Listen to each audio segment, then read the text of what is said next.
and the emotions are back for an all-new adventure inside Riley's head. That's right, and we have an amazing team making it. I'm going to be passing the director torch to the very talented Kelsey Mann to be directing.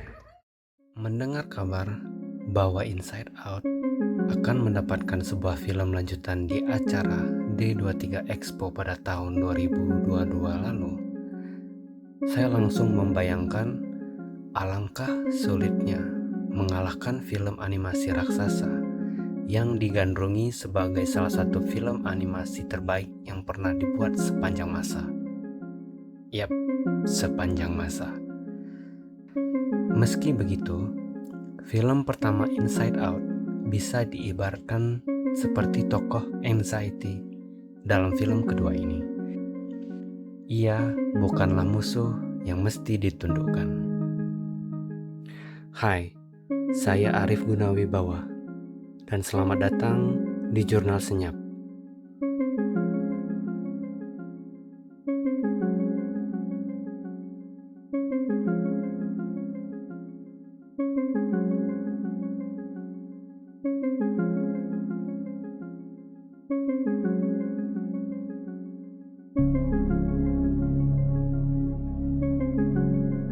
Inside Out 2 masih bercerita tentang Riley yang kini sudah menginjak usia 13 tahun dengan emosi penuh warna dalam pikirannya.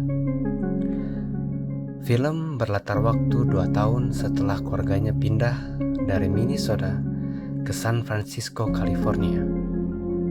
Riley terlihat sudah lebih kerasan di tempat tinggal barunya, mengarungi masa remaja dengan kesibukan sekolah, rutinitas di rumah, dan berinteraksi dengan teman-teman terdekatnya. Dan ya, seperti remaja pada umumnya, pubertas pun tiba. Pada dasarnya, film kedua ini menjawab pertanyaan Joy di penutup film pertamanya dulu. What could happen? Spoiler alert, banyak hal yang terjadi.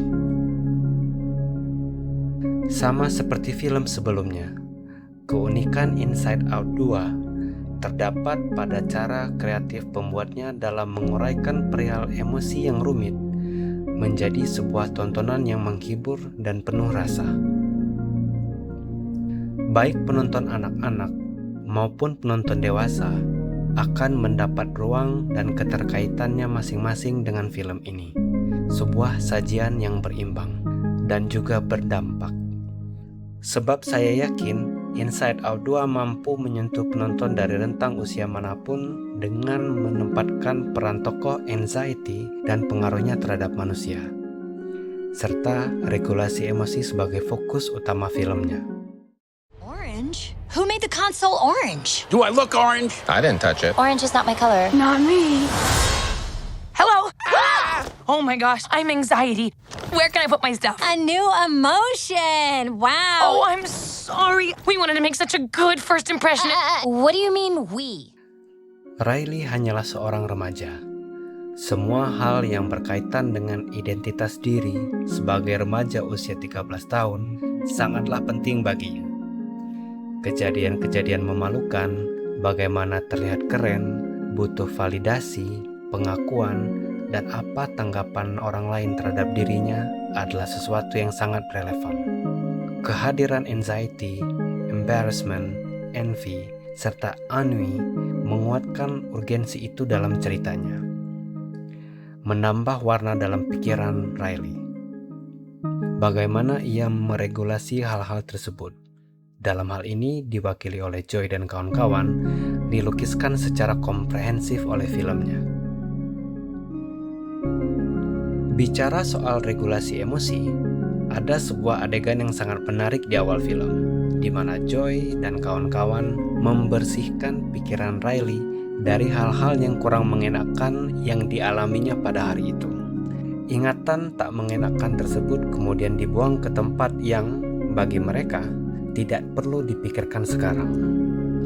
Dan tokoh Joy secara lantang berkata, "We keep the best and toss the rest."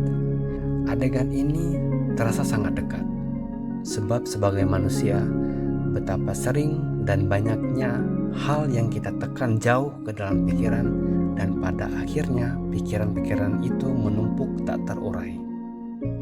Look, we all have a job to do. I plan for the future. You want to sit with us? These girls are so cool. We can't let her know we're excited. I got this. Joy, I'm just curious. Maybe I could. Thank you. help. Not now. Yeah. That's not gonna haunt us for the rest of our lives at all. Namun bukan berarti Inside Out 2 berjalan tanpa ada masalah.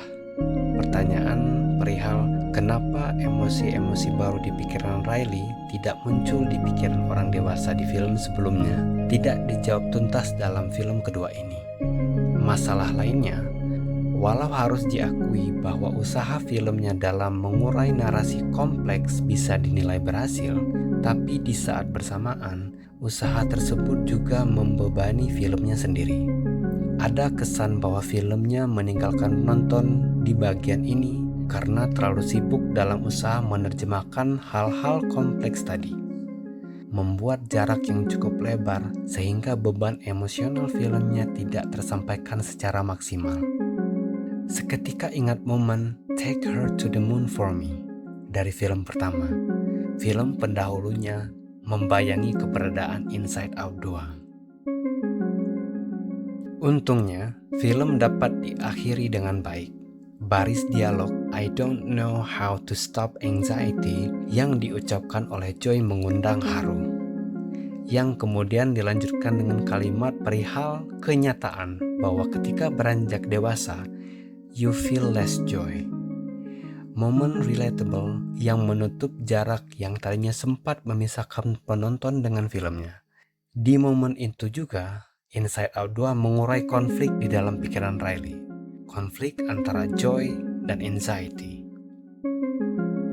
Kebiasaan Joy membuang ingatan buruk yang mungkin dimaksudkan sebagai proteksi bagi Riley ternyata malah mengakibatkan ingatan-ingatan tersebut menggunung tinggi. Dan kecenderungan anxiety untuk terus mengkhawatirkan bagaimana nanti pun tidak banyak menolong. Tapi mungkin hanya itulah yang mampu dilakukan oleh remaja usia 13 tahun. Bukankah mereka yang dewasa terkadang juga masih merasakan hal yang sama?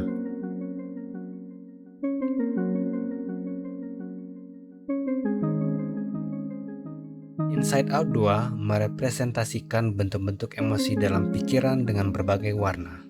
Riley, seperti kita, terbentuk oleh banyak warna.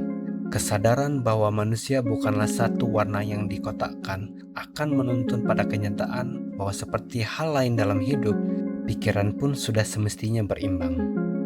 Tidak ada elemen emosi yang harus ditaklukkan. Semuanya diperlukan untuk tetap tumbuh dan berkembang.